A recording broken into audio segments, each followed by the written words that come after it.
Hello students, I am Ruchi Meena from GPC Karoli. Today's our topic is iron carbon equilibrium diagram. So iron carbon equilibrium diagram में basically हम जो different face change हो रहा है slow heating या cooling के कारण carbon के रेस्पेक्ट में या फिर कितने परसेंट कार्बन के कंपोजिशन के रिलेशन में जो चेंजेस आ रहे हैं हमारे आयरन के फेजेस में, वो हमारा आयरन कार्बन या iron carbide equilibrium diagram show करता है। तो इस डायग्राम से हमें मेनली इंफॉर्मेशन मिलती है डिफरेंट टाइप ऑफ अलॉयज जो कि फॉर्मेशन हो रहा है जिनका स्लो कूलिंग या हीटिंग के कारण, प्रॉपर हीट ट्रीटमेंट टेम्परेचर का हमें पता चलता है, और स्टील और कास्ट आयरन की प्रॉपर्टीज़ में हीट ट्रीटमेंट के कारण जो रेडिकली या फिर जो सिग्निफिकेंट चेंजेस होते हैं वो हमें इस डायग्राम से पता चलते हैं। इसीलिए ये डायग्राम बहुत इम्पॉर्टेंट हो जाता है हमारे लिए। यहाँ पे जो फेज़ हैं, एल हमारा लिक्विड है, डेल्टा हमारा बीसीसी स्ट्रक्चर पैरामैग्नेटिक है, आयरन ही है, delta iron, gamma iron, alpha iron और Fe3C जिसे सीमेंटाइट बोलते हैं या आयरन कार्बाइड बोलते हैं। इनका स्ट्रक्चर बता रखा है, ऑर्थोरोम्बिक होता है Fe3C का, ब्रिटल और हार्ड होता है। अल्फा आयरन हमारा अल्फा फेराइट बीसीसी स्ट्रक्चर होता है, फेरोमैग्नेटिक होता है और बहुत सॉफ्ट होता है, डक्टाइल होता है सॉफ्ट होने के कारण। डेल्टा आयरन इसका बीसीसी स्ट्रक्चर होता है और पैरामैग्नेटिक होता है नेचर में। गामा आयरन ऑस्टेनाइटिकल फॉर्म होता है, इसका एफसीसी स्ट्रक्चर होता है और नॉन मैग्नेटिक होता है और डक्टाइल होता है। यहाँ पे तीन मेन रिएक्शंस हो रही हैं, प्रीटैक्टिक, यूटैक्टिक, यूटॉक्टॉइड रिएक्शन। प्रीटैक्टिक रिएक्शन में हमें लिक्विड प्लस सॉलिड दे रहा है solid, liquid iron plus delta iron जो कि सॉलिड फॉर्म में है वो हमें दे रहा है गामा आयरन या ऑस्टेनॉइड। यूटैक्टिक रिएक्शन जो कि लिक्विड से हमें दो सॉलिड्स मिल रहे हैं, लिक्विड के कन्वर्टेड इनटू सॉलिड 1, सॉलिड ए और सॉलिड बी, तो लिक्विड आयरन कन्वर्ट हो रहा है गामा प्लस आयरन कार्बाइड में या सीमेंटाइट में। यूटैक्टॉइड रिएक्शन सॉलिड सॉलिड कन्वर्शन है, एक सॉलिड हमारा दो सॉलिड्स में कन्वर्ट हो रहा है या फिर मिक्सचर ऑफ टू सॉलिड्स में कन्वर्ट हो रहा है, तो गामा आयरन हमारा कन्वर्ट हो रहा है अल्फा प्लस Fe3C में। मैक्सिमम सॉलेबिलिटी दे रखी है कार्बन की 0.022% मैक्सिमम सॉलेबिलिटी है, और फेराइट में और ऑस्टेनॉइड में मैक्सिमम सॉलेबिलिटी 2% है। तो ये सारी डिटेल है। देखिए यहाँ पे तीन टेम्परेचर, ये टेम्परेचर लाइंस बहुत इम्पॉर्टेंट है, जैसे 723 डिग्री सेल्सियस टेम्परेचर, ये इम्पॉर्टेंट है क्योंकि यहाँ पे यूटैक्टॉइड रिएक्शन हो रही है। नेक्स्ट टेम्परेचर है आपका 1147 डिग्री सेल्सियस टेम्परेचर, यहाँ पे यूटैक्टिक रिएक्शन हो रही है। ये टेम्परेचर 912, ये इम्पॉर्टेंट है क्योंकि ये हमारा फेस कन्वर्जन बता रहा है। नेक्स्ट प्रीटैक्टिक रिएक्शन हो रही है, उसका टेम्परेचर है 1493 डिग्री सेल्सियस टेम्परेचर।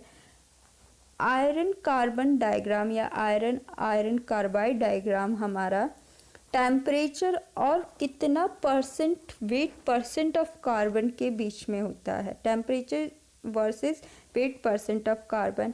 तो 0 से लेके 2% तक अगर कार्बन का कंपोजिशन में कार्बन होगा, इतने परसेंट वेट कार्बन का होगा, तो हमें जो मिलेगा स्ट्रक्चर वो होगा स्टील का, और इससे ज़्यादा होगा तो जो आयरन मिलेगा वो होगा कास्ट आयरन। सो ये हमारा डायग्राम है आयरन कार्बन डायग्राम। सिंपल सा है, डायग्राम याद होना चाहिए हमें और कोई सॉल्यूशन नहीं है, डायग्राम पता होना ही चाहिए। नेक्स्ट है डायग्राम में जो मेन रिएक्शन शो कर रखी है, जैसे प्रीटैक्टिक रिएक्शन, यूटैक्टॉइड रिएक्शन और यूटैक्टिक रिएक्शन, तो कौन कौन से टेम्परेचर पे हो रही है और क्या कन्वर्जन हो रहा है। तो जैसे प्रीटैक्टिक रिएक्शन में लिक्विड प्लस डेल्टा ऑस्टेनॉइड में कन्वर्ट हो रहा था। यूटेक्टिक रिएक्शन में लिक्विड हमें ऑस्टेनॉइड प्लस सीमेंटाइड में कन्वर्ट हो रहा था और यूटेक्टॉइड में ऑस्टेनॉइड परलाइट में कन्वर्ट हो रहा था, जो कि फेराइट और सीमेंटाइड का एक मिक्सचर है। ये एक इंटरमीडिएट स्टेज है या इंटरमीडिएट फेज है आयरन का। तो इसके बारे में हम पढ़ेंगे कौन कौन से स्ट्रक्चर्स हमें मिलते हैं इस डायग्राम के दौरान या फिर फेज ट्रांसफॉर्मेशन के दौरान। तो वो हम आगे इसी टॉपिक में देखेंगे आगे के स्लाइड्स में। 3 जो रिएक्शंस हो रही है फेज रिएक्शन, वो जैसे मैंने इससे पहले वाली स्लाइड में बताया वही 3 फेज रिएक्शंस हैं। जो फेज इन्वॉल्व है, एल लिक्विड है जो कि सॉलिड सॉल्यूशन है आयरन कार्बन का आयरन के अंदर। फिर डेल्टा फेराइट है जो कि सॉलिड सॉल्यूशन है कार्बन का आयरन के अंदर, जिसकी मैक्सिमम कंसंट्रेशन है 0.9%। 1493 डिग्री टेम्परेचर पे ये एग्जिस्ट करता है, जहाँ के प्रोटैक्टिक ट्रांसफॉर्मेशन हो रहा है। क्रिस्टलाइन स्ट्रक्चर होता है, बीसीसी क्रिस्टलाइन स्ट्रक्चर होता है, तो उसमें अरेंजमेंट इसका बीसीसी होता है, बॉडी सेंटर्ड क्यूबिक स्ट्रक्चर होता है। ऑस्टेनॉइड एक इंटरस्टिशियल सॉलिड सॉल्यूशन है। इंटरस्टिशियल सॉलिड सॉल्यूशन मतलब ऐसा सॉलिड सॉल्यूशन जहाँ पे इंटरस्टिशियल जो एटॉमिक बॉन्ड्स होते हैं उनके बीच के स्पेस में जाके एक फॉरेन एटम आके ऑक्यूपाई कर ले उस स्पेस को। ऐसी जो बॉन्डिंग है या ऐसा जो सॉल्यूशन है उसको हम बोल रहे हैं इंटरस्टिशियल सॉलिड सॉल्यूशन कार्बन का गामा आयरन के अंदर, तो उसको हम ऑस्टेनॉइड बोलते हैं। जब भी गामा आयरन के अंदर कार्बन होता है इंटरस्टिशियल पोजीशंस पे, तो वो होता है हमारा ऑस्टेनॉइड। इसका एफसीसी स्ट्रक्चर होता है, फेस सेंटर्ड क्यूबिक स्ट्रक्चर, और इसमें मैक्सिमम कार्बन की सॉल्युबिलिटी 2% होती है, इससे ज़्यादा नहीं होगी। अगर इससे ज़्यादा होगी तो ये ऑस्टेनॉइड नहीं होगा। और ये 723 डिग्री सेल्सियस टेम्परेचर के बिलो हमें ऑस्टेनॉइड नहीं मिलता है। इसकी मैक्सिमम कॉन्सेंट्रेशन कार्बन के अंदर इस टेम्परेचर पे 0.83% होती है। अल्फ़ा फेराइट गामा फेराइट हमने देखा। अल्फ़ा फेराइट सॉलिड सॉल्यूशन है कार्बन का गामा आयरन के अंदर, और ये अल्फ़ा फेराइट का भी बीसीसी स्ट्रक्चर होता है। यहाँ पे हमें ये पता होना चाहिए इसके कौन से स्ट्रक्चर्स होते हैं। लो सॉल्युबिलिटी होती है और 0.2% कार्बन तक ही इसकी सॉल्युबिलिटी होती है। कितने टेम्परेचर पे कितने परसेंटेज कंपोजिशन, कितने परसेंट तक कार्बन कंटेंट सॉल्युबल है और कौन से टेम्परेचर पे सॉल्युबल है, ये इम्पॉर्टेंट है। तो alpha ferrite normally room temperature पे एग्जिस्ट करता है। सीमेंटाइड आयरन कार्बाइड जिसे हम बोलते हैं, ये एक इंटरमेटालिक कंपाउंड है जिसकी फिक्स कंपोजिशन है Fe3C। जो फेज इन्वॉल्व हैं, phase composition and iron carbon alloys at room temperature. Hypo eutectoid जैसे मैंने अपने डायग्राम में देखा है, जहाँ यूटेक्टॉइड रिएक्शन हो रही है वहाँ पे कितना कंपोजिशन है कार्बन का 0.83। तो उस पर्टिकुलर पॉइंट और पर्टिकुलर टेम्परेचर पे जो स्टील होगा वो होगा हमारा यूटेक्टिक या यूटेक्टॉइड स्टील। तो यूटेक्टॉइड स्टील पे हमें कार्बन कंटेंट 0.83% मिलता है एट टेम्परेचर 723 डिग्री सेल्सियस। तो वो स्टील यूटेक्टॉइड। अगर उससे कम होगा तो हाइपो यूटेक्टॉइड स्टील, और उससे ज़्यादा होगा तो हाइपर यूटेक्टॉइड स्टील। तो कम कितना, उससे 0 से लेके 0.83 तक हमें जो स्टील मिलेगा वो मिलेगा हाइपो यूटेक्टॉइड स्टील, और इससे ज़्यादा 0.83 से 2% तक जो हमें 2% कार्बन तक का जो स्टील हमें मिलेगा वो होगा हाइपर यूटेक्टॉइड स्टील। और होता है कास्ट आयरन। कास्ट आयरन 2% से ज़्यादा 4 से हमें जो कार्बन कंटेंट है 2 से 4.3 तक जो हमें मिल रहा है वो है प्रो यूटेक्टॉइड सीमेंटाइड। ये कास्ट आयरन मिल रहा है, उससे आगे जो कंपोजिशन है 2.0% से 6.63% तक जो कार्बन मिल रहा है, जो आयरन मिल रहा है, वो है हमारा कास्ट आयरन। तो यहाँ पे जो पेरलाइट है उसका ट्रांसफॉर्म हो रहा है लैबोराइट में। तो ये एक इंटरमीडिएट स्टेज है दोनों। यहाँ पे यूटेक्टॉइड में सीमेंटाइड होता है जो कि ऑस्टेनॉइड को इजेक्ट करता है, और हमारे जो क्रिटिकल टेम्परेचर्स लाइन है वो एक कर्व को फॉलो कर रही है, स्ट्रेट लाइन नहीं है। हमने जो डायग्राम में बनाए हैं यहाँ पे ये देखिए, ये स्ट्रेट लाइन नहीं है, ये कर्व्ड लाइन है। ये कर्व्ड लाइन इसलिए है क्योंकि ये कंपोजिशंस चेंज हो रही है अकॉर्डिंगली, तो ये स्ट्रेट लाइंस नहीं है।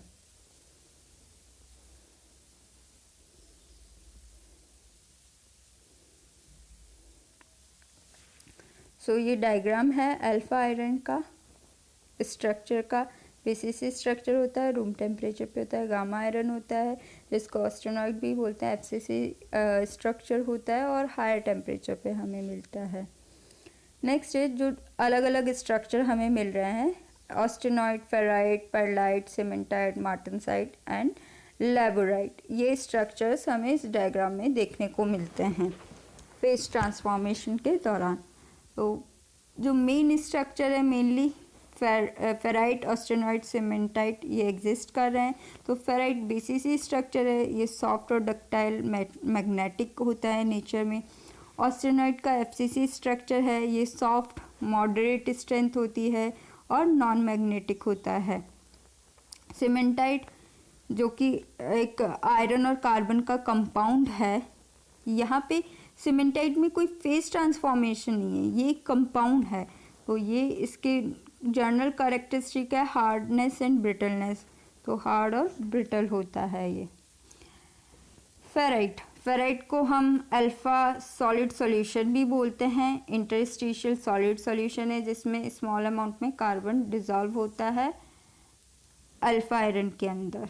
स्टेबल होता है ये आयरन बिलो 912 डिग्री सेल्सियस के बिलो ये स्टेबल होता है हमारा फेराइट अल्फा आयरन।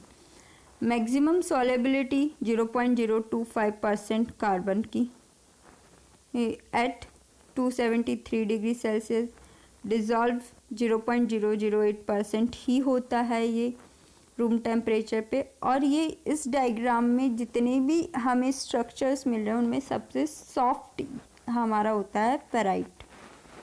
नेक्स्ट है पेरलाइट। पेरलाइट एक यूटेक्टॉइड मिक्सचर है। यूटेक्टॉइड रिएक्शन याद है 273 डिग्री सेल्सियस पे होती है। तो ये एक यूटेक्टॉइड मिक्सचर है जिसमें 0.8% कार्बन का कंपोजिशन होता है, और ये हमारा 723 डिग्री सेल्सियस पे बहुत स्लो कूलिंग करेंगे तो हमें जो स्ट्रक्चर मिलेगा वो मिलेगा पेरलाइटिक स्ट्रक्चर। ये एक लेयर की फॉर्म में होता है, फाइन प्लेट और लैमिनार प्लेट लाइक स्ट्रक्चर होता है जो कि लैमिनार मिक्सचर होता है फेराइट और सीमेंटाइट का। एक लेयर फेराइट की होगी, एक लेयर सीमेंटाइट की होगी। ऐसे जो स्ट्रक्चर होगा वो होगा पेरलाइट का, इसीलिए ये लेयर्ड फॉर्म में होता है हमारा।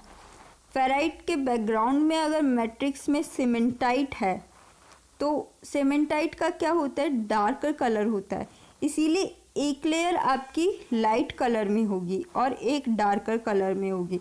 ऐसा स्ट्रक्चर होता है हमारा पेरलाइट का। नेक्स्ट है लैबोराइट।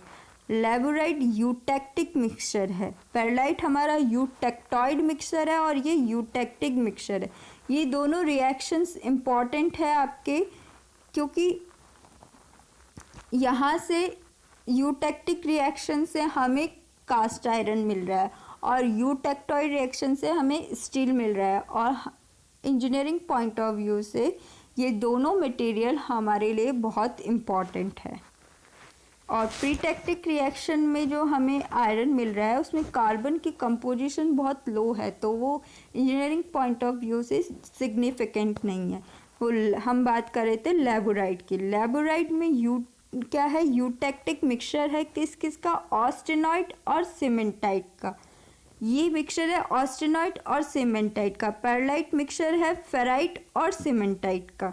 ये डिफरेंस है, सीमेंटाइट कॉमन है पर यहाँ पे फेराइट की जगह क्या है, ऑस्टेनॉइट है, मतलब हायर टेम्परेचर पे मिल रहा है हमें लेबोराइट। तो यहाँ पे परसेंटेज कार्बन की कंटेंट भी यूटेक्टोइड रिएक्शन का कितने परसेंट कार्बन पे होता है, 4.3% कार्बन पे, और टेम्परेचर भी वही है 1147 डिग्री सेल्सियस, जिस टेम्परेचर पे यूटेक्टोइड या यूटेक्टिक रिएक्शन हो रही है हमारी। ऑस्टेनॉइड एक इंटरस्टिशियल सॉलिड सॉल्यूशन है, जो कि अभी हमने पहले भी पढ़ा है इसके बारे में कि भाई ऑस्टेनॉइड का कैसा स्ट्रक्चर होता है, FCC स्ट्रक्चर होता है, मैक्सिमम सॉलेबिलिटी 2% कार्बन तक होती है। ऑस्टेनॉइड हाईली फॉर्मेबल होता है, तो ज़्यादातर जो हीट ट्रीटमेंट प्रोसेसेस होते हैं वो ऑस्टेनॉइड से स्टार्ट होते हैं ताकि हम डिज़ायर्ड प्रॉपर्टीज़ को ऑब्टेन कर सकें। नॉर्मली ये रूम टेम्परेचर पे स्टेबल नहीं होता है, हमेशा ऑस्टेनॉइड हमें हायर टेम्परेचर पे ही मिलता है, पर कुछ सर्टेन कंडीशंस में ऑस्टेनॉइड को रूम टेम्परेचर पे ऑब्टेन करना पॉसिबल है। नेक्स्ट है सीमेंटाइट या फिर आयरन कार्बाइड, दोनों ही सेम चीज़ है, कुछ भी बोल सकते हैं।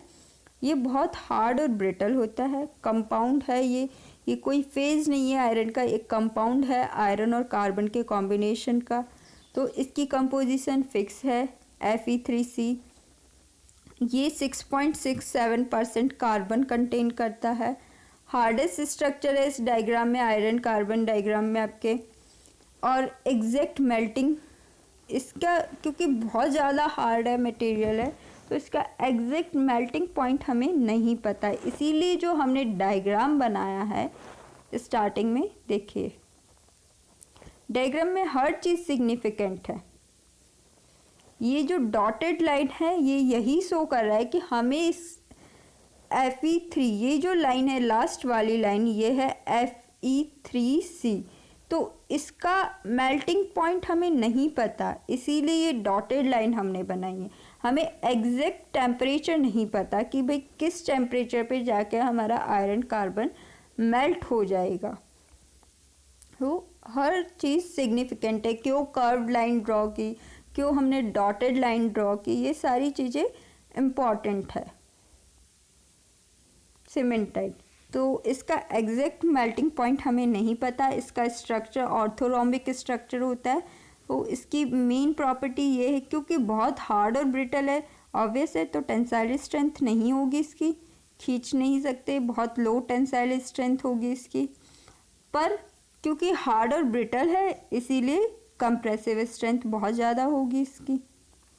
नेक्स्ट है आपका, नेक्स्ट और लास्ट स्ट्रक्चर है मार्टेनसाइट। मार्टेनसाइट एक सुपर सैचुरेटेड सॉलिड सॉल्यूशन है कार्बन और फेराइट का। कैसा सॉल्यूशन है, सुपर सैचुरेटेड सॉल्यूशन है, जो कि स्टील को जब हम बहुत रैपिडली कूल कर रहे हैं तो ऑस्टेनाइट से यूजुअली कूलिंग करने पे हमें पेरलाइट मिलता है, ट्रांसफॉर्मेशन होता है फेराइट का ऑस्टेनाइट का, तो हमें यूजुअली पेरलाइट मिलता है। पर क्योंकि बहुत ज़्यादा रैपिड कूलिंग हो रही है तो हमें पेरलाइट ना मिलके मार्टेनसाइट फेज मिल जाएगी और ये पेरलाइट ट्रांसफॉर्मेशन को सप्रेस कर देगी। सिंस रैपिड कूलिंग हो रही है तो जो हमारा स्ट्रक्चर है फेराइट का या गामा ऑस्टेनॉइड का जो स्ट्रक्चर है वो है BCC, फेराइट का सॉरी, जो स्ट्रक्चर है हमारा आयरन का वो VCC फेराइट है, तो वो रैपिड कूलिंग के कारण डिस्टॉर्ट होके BC टेट्रागोनल फॉर्म में कन्वर्ट हो जाएगा। तो इसके कारण क्योंकि स्ट्रक्चर हमारा चेंज हो गया है, BCC से BC टेट्रागोनल में कन्वर्ट हो गया, बॉडी सेंटर्ड टेट्रागोनल स्ट्रक्चर हो गया। तो स्ट्रक्चर चेंज होते ही हमारी मैकेनिकल प्रॉपर्टीज़ भी चेंज हो जाएंगी। इसी कारण मार्टेनसाइट हमारा कंपैरेटिवली हार्ड होता है, हार्डर स्टील होता है। सो ये सारे डिफरेंट स्ट्रक्चर्स थे जो कि हमें आयरन कार्बन डायग्राम में फेज ट्रांसफॉर्मेशन के दौरान मिलते हैं। इसी के बेसिस पे हम हीट ट्रीटमेंट करते हैं। Triple T cooling curve diagrams होते हैं, डिफरेंट फेजेस मिलती है हमें वहाँ पे भी। डिफरेंट रेट पे कूलिंग करने पे डिफरेंट स्ट्रक्चर, डिफरेंट प्रॉपर्टीज़ मिलती है, मैकेनिकल प्रॉपर्टीज़ मिलती है। सो इस डायग्राम की सिग्निफिकेंस बढ़ जाती है। Thank you.